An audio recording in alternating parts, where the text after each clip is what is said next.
Okay, what's up, everybody? This is assignment 4.3. This is, as you can kind of take a look as I scroll through these are going to be problems that are dealing with square roots, but notice that there's an equal sign. And so whenever there's an equal sign in a problem, you must get an answer. So when all is said and done, x is going to be equal to 3 or something like that. If there's no equal sign, all you're doing is just kind of changing the way it looks. It's simplified. Okay. So when we do this, there's a couple things to keep in mind. All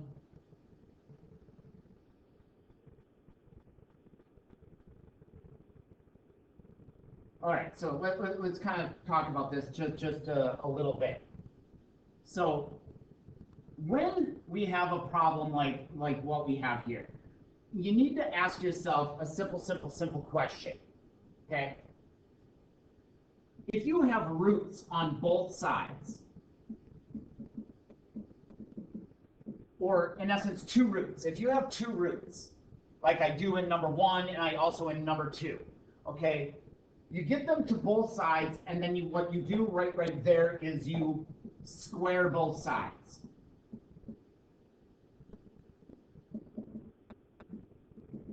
Okay? And you have to square the entire side, and you'll know what I mean here when I do number 1. Okay, if you only have one root in the problem, there's only one root. Okay, what you need to do is you need to quote-unquote isolate the root. Okay, and how you isolate is you add and subtract and multiply and divide anything that is not the root. So when all said and done, you're going to have the root equal to some number. Okay, when all said and done, you're going to have the root with nothing equal to some number. Okay, so you isolate the root, then you square both sides.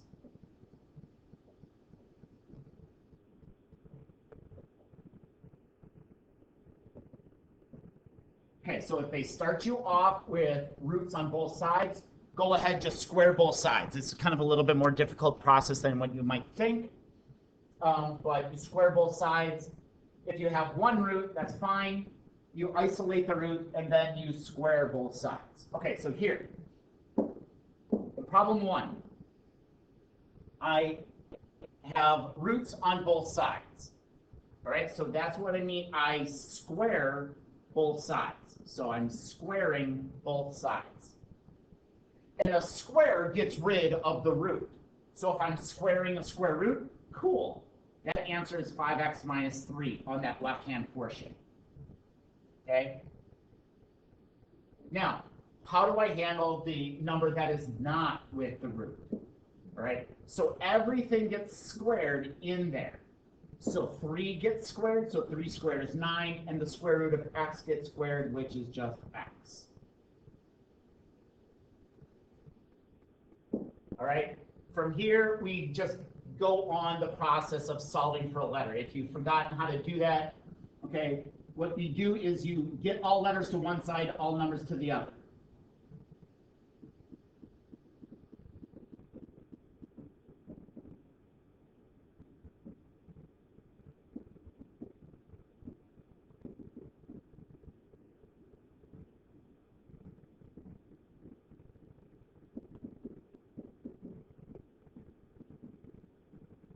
That's a sheer addition and subtraction step. So there's no multiplication, sheer addition and subtraction. That's the first step that you do to start solving something. So I want to get all letters to one side, all numbers to the other. So that would mean in this particular problem, I am going to subtract 5x. So if I subtract 5x, I'm left with 4x and negative 3. Now notice that I have all letters on one side, all numbers to the other. And then if you have some fractions, you can handle it here. So you multiply any denominators. Okay, hold on, just let me back up. things touching x.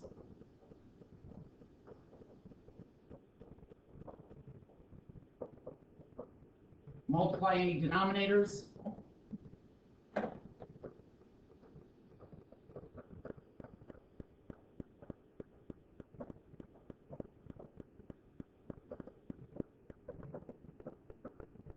And then divide. Okay, most of the time you just straight up divide. Okay, most of the time it's just straight up a division step right there. A lot of times we don't have fractions and we don't have to multiply any denominators, but so get all letters to one side, numbers to the other, and then straight up divide. What you divide is the number that is touching your x. So x in this case is equal to -3/4. This answer is extraneous. I know you don't know what that means right now. That answer is extraneous. I'll show you what that means here in just a moment. But right now, I just want you to get the idea of how to solve. Okay, so for number 2, okay, I noticed that there are roots on both sides, so I square both sides. So I square the root, and so what that is going to leave me with is 8x minus 7 and 2x plus 11. Okay, there's nothing on the outside, so it's no funny business. Get all letters to one side, numbers to the other. This is a shear addition and subtraction step. So what I'm going to do is I'm going to move all letters to the left and all numbers to the right. This is a shear addition and subtraction step. So to do that, I'm going to move this 2x and I'm going to move this positive 7. How I move the 2x is I minus 2x. How I move the 7 is I add 7. So I'm moving the 2x and I'm moving the 7. So that's 8x minus 2x, 11 plus 7. And now I have all letters on one side, numbers to the other. As soon as I have all letters on one side, numbers to the other, that's when I divide.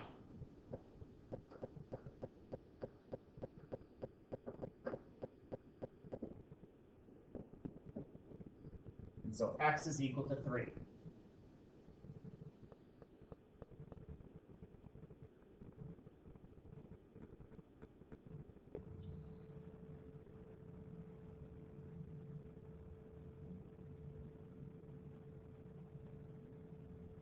Okay, and number 3, notice how I do not have 2 roots in this problem. I do not have 2 roots.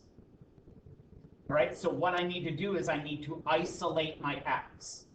So that means I'm going to keep the square root where it is, and I'm going to get rid of everything else. So the first thing you do is all the additions and subtractions. So that would be plus 8.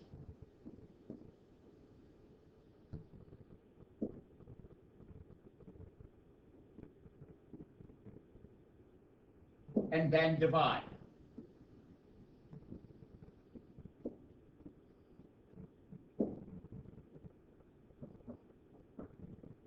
Okay, so what I've done here is I've isolated the square root. The square root is all by itself.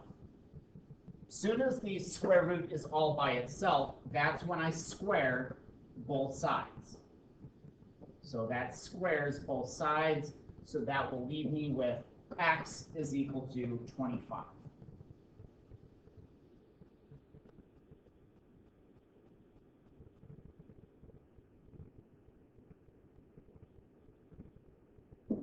In number 4, I do not have multiple roots. I just have one single one.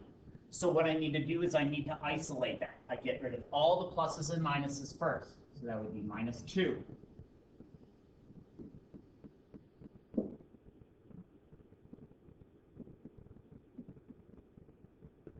And then I divide if necessary.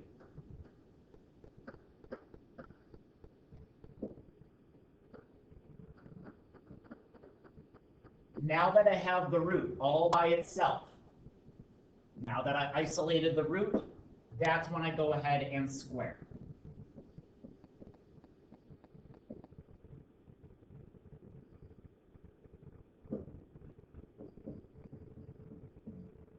x is equal to 4.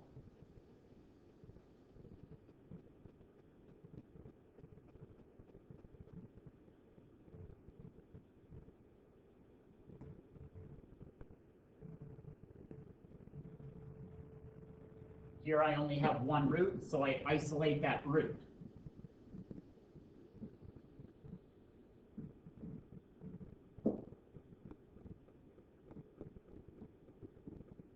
Okay, now notice that the root is all by itself. There's nothing outside of the root. It's only the root. So as soon as the root is isolated, which it is here, that's when you square.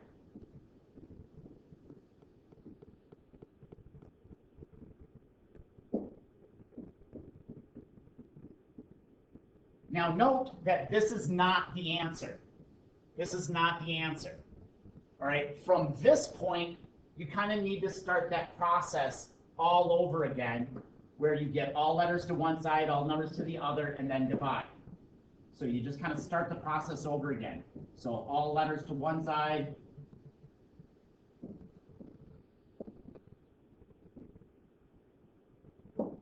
all numbers to the other.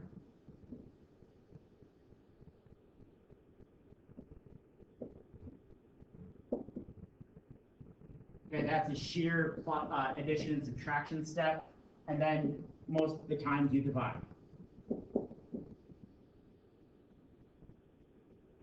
Okay, so I do have all letters on one side, numbers to the other, so I go ahead right to the division step.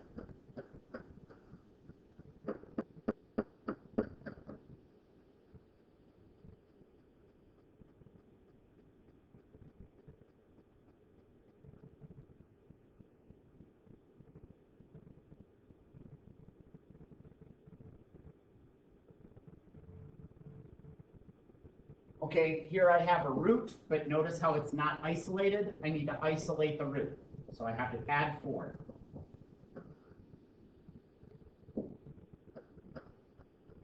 Oops.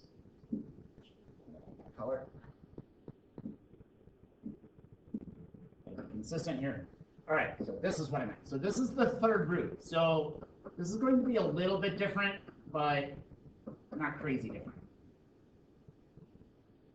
Okay, so now that I have the root isolated, okay, this is where you usually square, quote unquote square.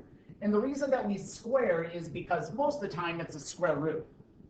But we don't square in this particular problem because it's the third root. So we have to take it to the third power. So if it's a square root, square. If it's the third root, take it to the third. If it's a fifth root, take it to the fifth. All right, so this third eliminates the root, so that gets us 3x minus 1. But a note that this is not squared. This is 4 to the third power, aka 4 times 4 times 4. So you're going to be getting a different number right there. So to get rid of the third root, you take it to the third power. It's kind of logical. Then from here, we get all letters to one side, numbers to the other.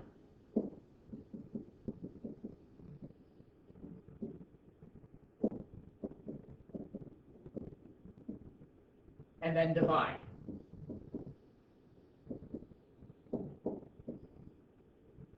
So x is equal to, I think this is 5. 65 divided by 13. Yeah, it's 5. There it is.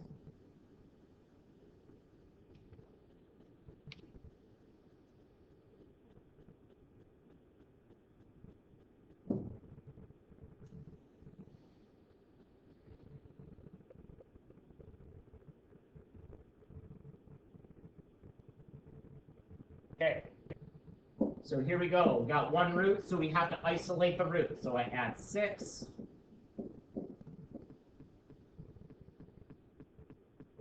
So this is the square root. So we're going to be squaring here in a bit because it's a square root. All right, now that I have the root isolated, this is where I get rid of the root, and this is a square root, so I am squaring the problem. And that gets rid of the root, changes your answer, but whatever. Now we get all letters to one side, numbers to the other, so I'm going to move the 3.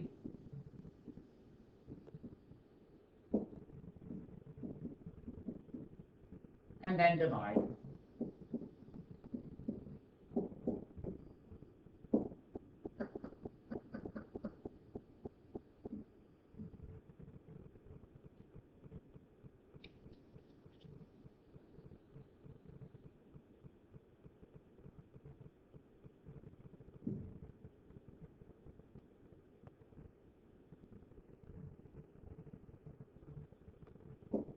So again, what you do is you isolate the root.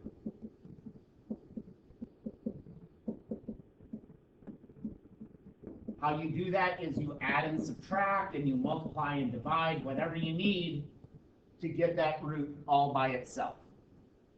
Okay, that's when we usually square. Okay, you square both sides, usually. If it's a third root, you take it to the third power, etc., etc. But then you resolve. Okay, then you resolve. So from here on to the end, you just do normal algebra things. You know, so you solve for x. Which again, in my way, you get all letters to one side.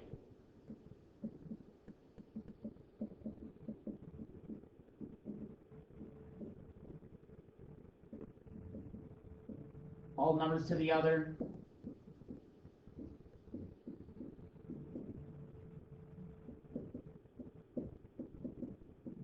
Okay, that is just sheer addition and subtraction.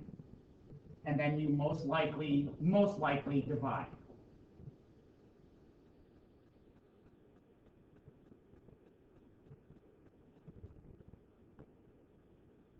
Okay, number 8. I only have one root, so I have to isolate the root. But notice how the root is already isolated. Sweet.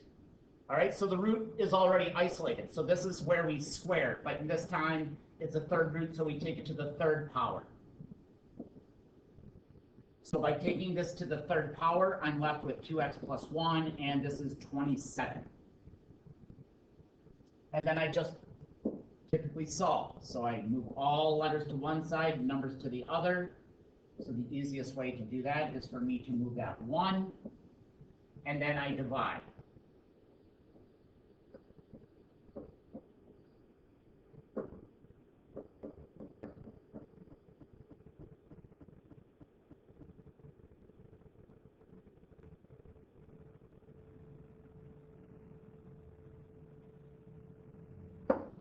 Okay, you may recall long ago, and I think it was the very first problem, I said that the answer was quote-unquote extraneous. All right, so what we have to check for in these problems is the answer quote-unquote extraneous? Right, so they're indicating that some of these numbers are extraneous, and I'll explain what that means and how to check for it. All right, so the first thing that we do is we solve for our letter. Okay, so here we have one singular root, so we get all letters, excuse me, we isolate the root. So that would be a -4.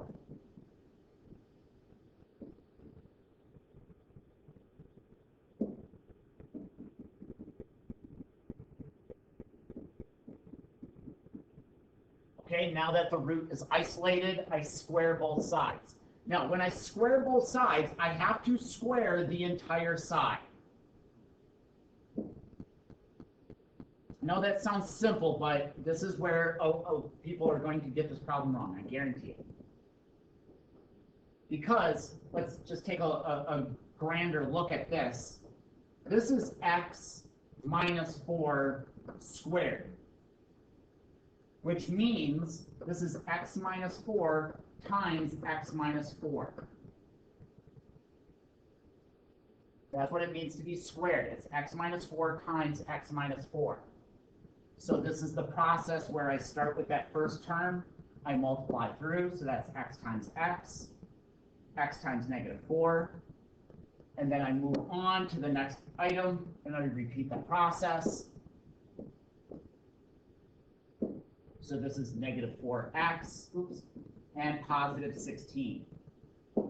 So when all is said and done, I consolidate these middle pieces, and this is going to be x squared minus 8x plus 16. right? So a lot of people will write this down as, like x squared minus 16 or something like that.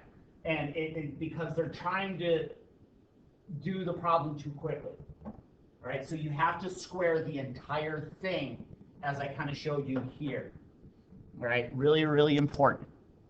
Okay.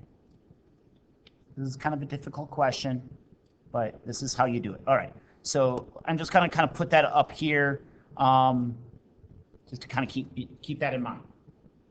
All right. So this is x squared minus 8x plus 16. All right, now, when I have x squareds and things like that, what I'm going to do is I'm going to push everything to that x squared side. So add and subtract everything to that x squared side. Okay, so everything goes to that x squared side. So sheer addition and subtraction. So I'm going to minus 1x, and I'm also going to minus 2. So I minus 1x, and I also minus 2. So what that does for me is this makes this side equal to 0.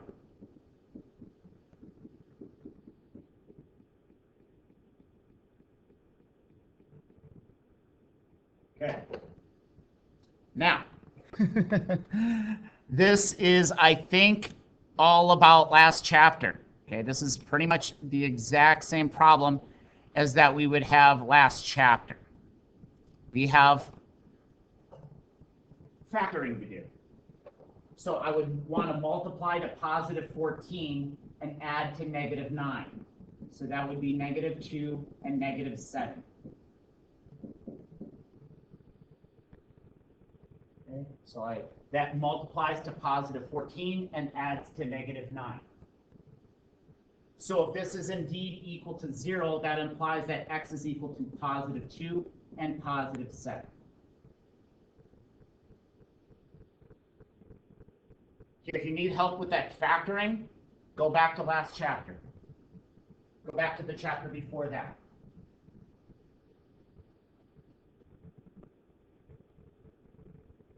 Okay, so again, I'll just show you once what I did here is I see that this is a simple ABC. So that means I multiply to positive 14.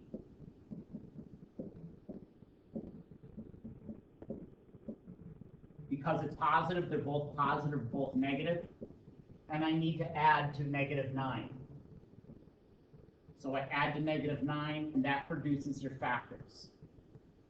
From your factors, it's really easy to get your zeros. So the answer to this problem is 2 and also 7. The answer is 2 and 7. Now, here's where you have to be heads up about the quote-unquote extraneous solutions. All right, here's where you have to be heads up about the extraneous solutions. Jostle this. All right, I'm going to bundle all of this up just to give myself a little bit of working room. All right, so take note that the answers are 2 and 7. Now, what it means to be an extraneous solution means, yeah, you can get that answer. The answer is, 2 or something like that. But if I actually try to do it and I put it into this original actual equation, it doesn't work. And so if your answer is 2, but it doesn't come out to be the correct thing, then it is incorrect. And here's how you check for it. Let's check the answer of 2. What I'm going to do is I'm going to use the original equation and see if you have a truthful result. So if x is 2, so that would mean 4 plus square root of 2 plus 2 is equal to x, which is 2. Now, don't add and subtract. Don't resolve this equation. Whatever's on the left side is on the left side. Whatever's on the right side is on the right side. Don't jostle it back and forth. Just do the math. So here I have 4 plus the square root of 4. I have 2. Square root of 4 is 2. 4 plus 2 is 6. Is 6 equal to 2? No. that means that positive 2 is quote-unquote extraneous. I didn't do anything wrong with getting the answer. But the answer doesn't work. The answer doesn't give me a truthful statement. So that means 2 is extraneous. Let's try the answer of 7. So 4 plus the square root of x, 7, plus 2 is equal to x, which is 7. Again, don't jostle things back and forth. Whatever's on the left-hand side is on the left-hand side. Whatever's on the right-hand side is on the right. So what I'm saying to you is this. Don't say like -4 and things like that. Don't start moving things around. Okay, don't do that. Don't do that. Whatever's on the left is on the left. Whatever's on the right is on the right. Don't start moving things and resolving the problem. All you're doing is you're doing math on the left and math on the right. So this is 4 plus 9. Square root of 9 is 3. 4 plus 3 is 7. 7 is equal to 7. So that answer, this is all stemming from an x of positive 7. That 7 is a truthful result. So 7 is good and 2 is extraneous. So 7 is good and 2 is extraneous.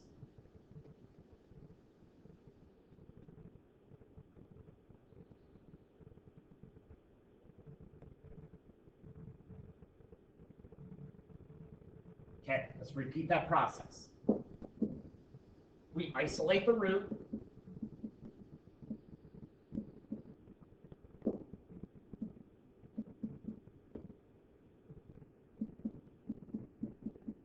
Now that I have the root isolated, I square both sides. Okay, again, don't do this too quickly. Don't do this too quickly, so I have to take x plus 1 squared. So that would be x times x times 1, 1 times x, and 1 times 1.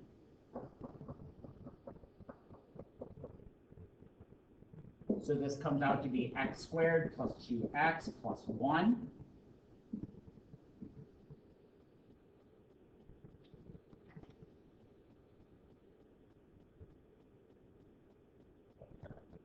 Over here, kind of as a reminder of what I did. Okay, now that because I have x squareds and things like that, I'm going to get everything to one side. I want the x squared to be positive. So this means I'm going to move everything to this right-hand side. So that would involve moving 1x, and that would be a subtraction of 5. So what I do is I turn one side equal to 0.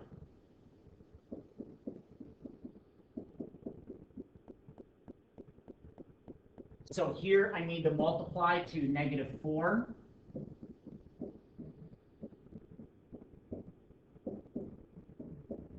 But add to a positive 3.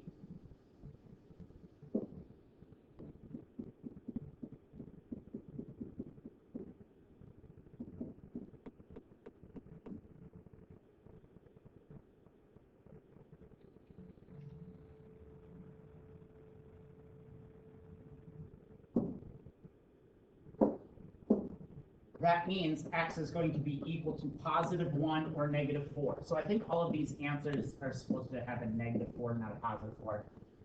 I think I fixed it just recently, but just heads up about that. Okay, so the answer is +1 or -4. Good to go. Now, what we need to do is we need to check it to see if it's quote-unquote extraneous.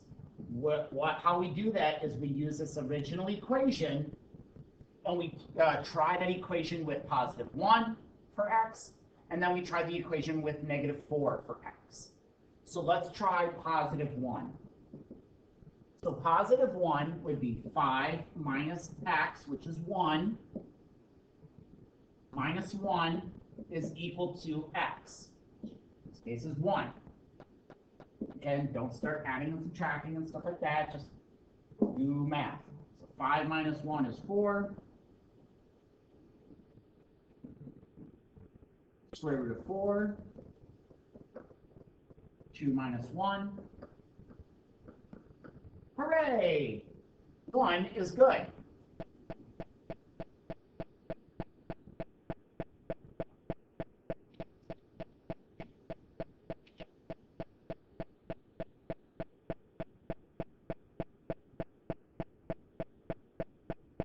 Okay, 1 is a good answer. Now let's try our negative 4. So this is 5 minus x. X is negative 4, so be wary of the double negative. Minus 1 is equal to x. Again, x is equal to negative 4. Again, don't start adding and subtracting things around. Keep things where they are. So 5 minus negative 4 is the same thing as saying 5 plus 4, so that comes out to be 9. Square root of 9 is 3. 3 minus 1 is 2. Oops, negative 4. No, 2 is not equal to negative 4. Oh, no. 2 is not equal to negative 4. That means that our x of negative 4 is extraneous. So 1 is good, and negative 4 is extraneous.